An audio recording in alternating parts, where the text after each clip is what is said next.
एक गांव में एक बूढ़ा अपनी 3 बेटियों के साथ रहता था। किसी तरह से उनके दिन कट रहे थे। एक बार गांव में मूसलाधार बारिश शुरू हो गई। दिन गई, रात गई, लेकिन बारिश कम नहीं हुई। सब लोग काफी चिंता में थे। तभी एक साधु ने आकर बताया, ओह बच्चों, ये बारिश बंद नहीं होने वाली है। पवन देव बहुत गुस्से में हैं। तो अब क्या होगा साधु बाबा? इस गांव की किसी बेटी को देवता के लिए काम करके उन्हें संतुष्ट करना होगा। सत्यानाश! अच्छा सुनो नागेंद्र, तेरी तो 3 बेटियां हैं, अगर तू एक को भेज दे तो। ठीक है, मैं घर जाता हूँ, देखता हूँ लड़कियाँ क्या कहती हैं। देखो बच्चों, तुम तीनों ही मेरे आँखों के तारे हो, लेकिन आज हमारा गांव काफी मुश्किल में है।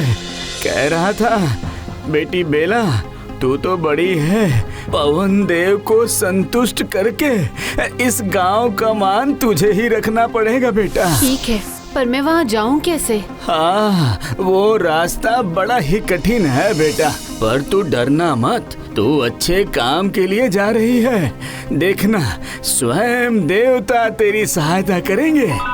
पिताजी के अनुरोध से राजी हो गई बड़ी बेटी बेला। अगले दिन ही वो निकल पड़ती है देवलोक की ओर। आंधी और बारिश में गांव से निकलकर वो पहुंचती है एक घने जंगल में।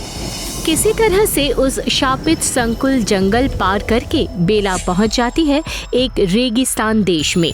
उफ, पता नहीं क्यों मैंने पिताजी की बात मान ली। शुरू होती है रेगिस्तानी तूफान। चलते चलते पहाड़ और बर्फीला रास्ता पार करके वो पहुंचती है बर्फ से ढका हुआ एक छावनी के पास। रात हो रही है, उस छावनी में जाकर थोड़ा आराम कर लेती हूँ। छावनी में घुसकर बेला देखती है तरह तरह के फल, दूध सजा हुआ है। खाना, इसका मतलब यहाँ कोई रहता है। फिलहाल मैं खा लेती हूँ। कुछ देर में ही छावनी में प्रवेश करते हैं एक देवता। उनके हाथ में एक पोटली थी। ये क्या? कौन हो तुम? मैं बेला हूँ, पृथ्वी की संतान। आप कौन हैं? मैं पवन देव हूँ। ओह, तो आप ही पवन देव हैं। मुझे पिताजी ने आपके पास ही भेजा है। क्यों? आपको संतुष्ट करने के लिए, ताकि आप पृथ्वी पर हो रही बारिश को बंद कर दें। ठीक है, ये लो चावल, खाना बनाओ। जो आज्ञा। बेला खाना बनाती है। फिर देवता कहते हैं, अब उस हांडी से खाना आधा आधा कर दो।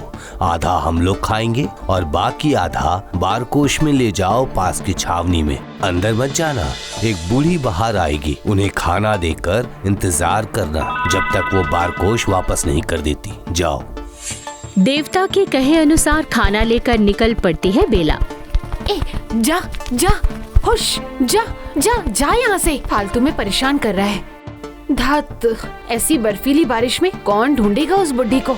उसके बाद उसने खाना उड़ेल दिया सड़क के किनारे और फिर खाली बारकोश लेकर लौट आई छावनी में। क्यों? खाना देकर आई ना? जी हाँ। ठीक है, और उस बूढ़ी ने क्या दिया? हाँ, नहीं, उन्होंने कुछ नहीं दिया। कल रेशम से मेरे लिए एक नया पोशाक, जूता और हाथ मोजे बना कर रखना। अगले दिन देवता के जाने के बाद एक बूढ़ी वहाँ आती है। सुन लड़की, मेरी आंखों में एक कंकड़ घुस गया है, जरा निकाल देना। ओफ, मेरे पास बिल्कुल वक्त नहीं है। आप जाइए यहाँ से। बूढ़ी कुछ कहे बिना वहाँ से चली गई।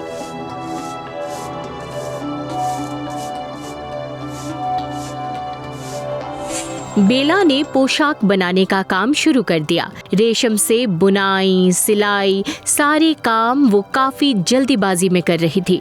और इधर शाम को लौट आए पवन देव। क्या पोशाक तैयार है? जी, ये रही। देवता ने देखा कि रेशम पर काफी सारे गांठ है, सिलाई उल्टी सी थी, माप अनुसार कुछ भी नहीं। बर्फ के डर से तुम बूढ़ी के पास गई ही नहीं। मेरा आदेश नहीं माना है तुमने। आज से तुम बर्फ की मूर्ति बनकर ही रहोगी। देवता खुश नहीं हुए, खुश नहीं हुए देवता।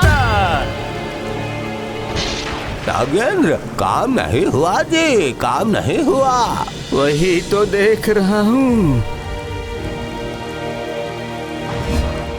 सुनो बेटा चमेली, मेरा मान बचाने के लिए लगता है अब तुम्हें ही जाना पड़ेगा बेटा।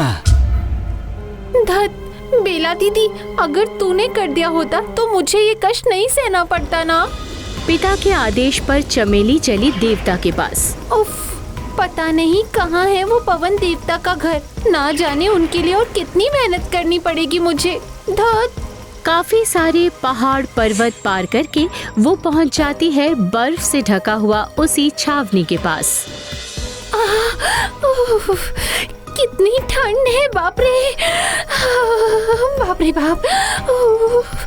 ठंड से बचने के लिए वो छावनी के अंदर चली जाती है और वो देखती है कि देवता बैठे हुए हैं आग के पास।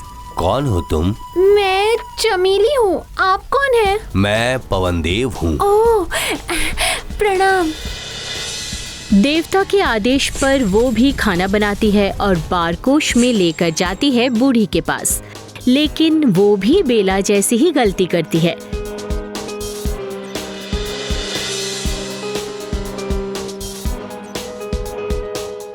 और पवनदेव क्रोध में आकर चमेली को भी बर्फ की मूर्ति बना देते हैं।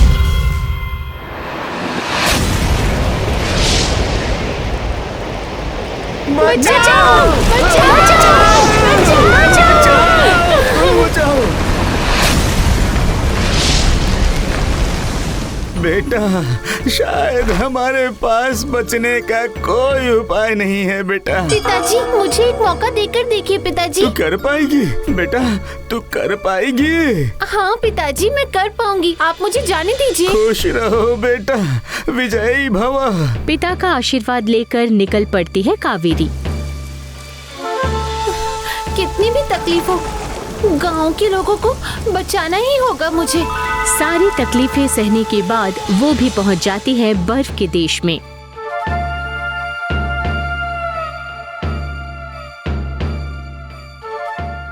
ये क्या है? तो क्या यही देवता का स्थान है?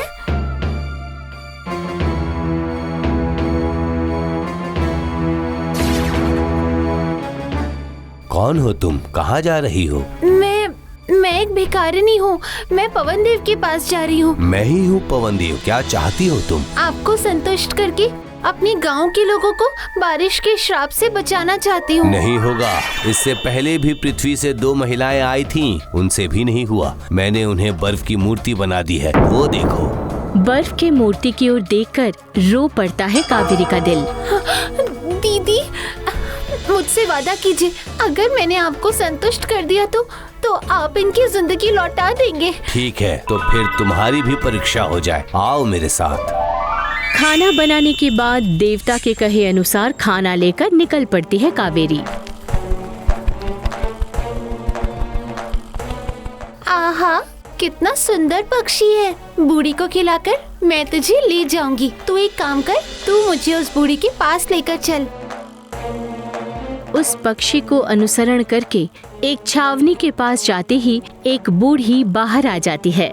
क्यों बेटी, मेरा खाना लेकर आई हो? जी नानी माँ, ये लीजिए।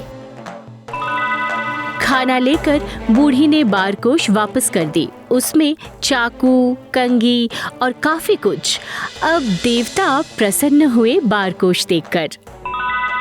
वाह, बहुत अच्छा। कल मेरे लिए रेशम का पोशाक, जूते और हाथ मोजे बनाकर रखना। जो आज्ञा। बूढ़े के दिए हुए उपकरण से कावेरी रेशम का सूता बनाती है, काटती है और सिलाई करती है। सुनो बेटा, देखो तो मेरी आंखों में क्या गिरा है। कहाँ देखूं तो जरा।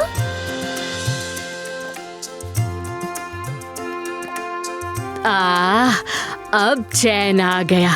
दे, अब ये पोशाक मुझे दे दे। बूढ़ी ने पोशाक में हाथ फेरा और पलक झपकते ही एक सुंदर पोशाक बन जाता है। ये क्या?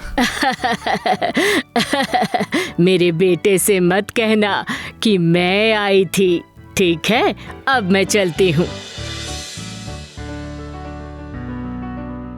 क्या मेरा पोशाक तैयार हुआ? जी हाँ, ये रहा। वाह, ये काफी अच्छा बना है। मैं खुश हूँ। जाओ, देखो पृथ्वी पर बारिश रुक गई है। आपका शुक्रिया, लेकिन चिंता मत करो, तुम्हारी दीदियाँ तुमसे पहले ही पृथ्वी पर पहुंचकर तुम्हारे लिए इंतजार करेगी। ये लो, मोहर। तुम्हारी मेहनत का मूल्य।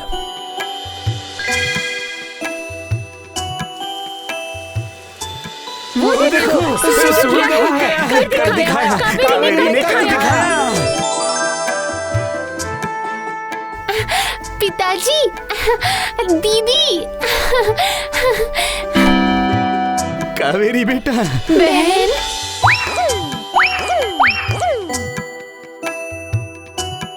जय कावेरी जी, जय।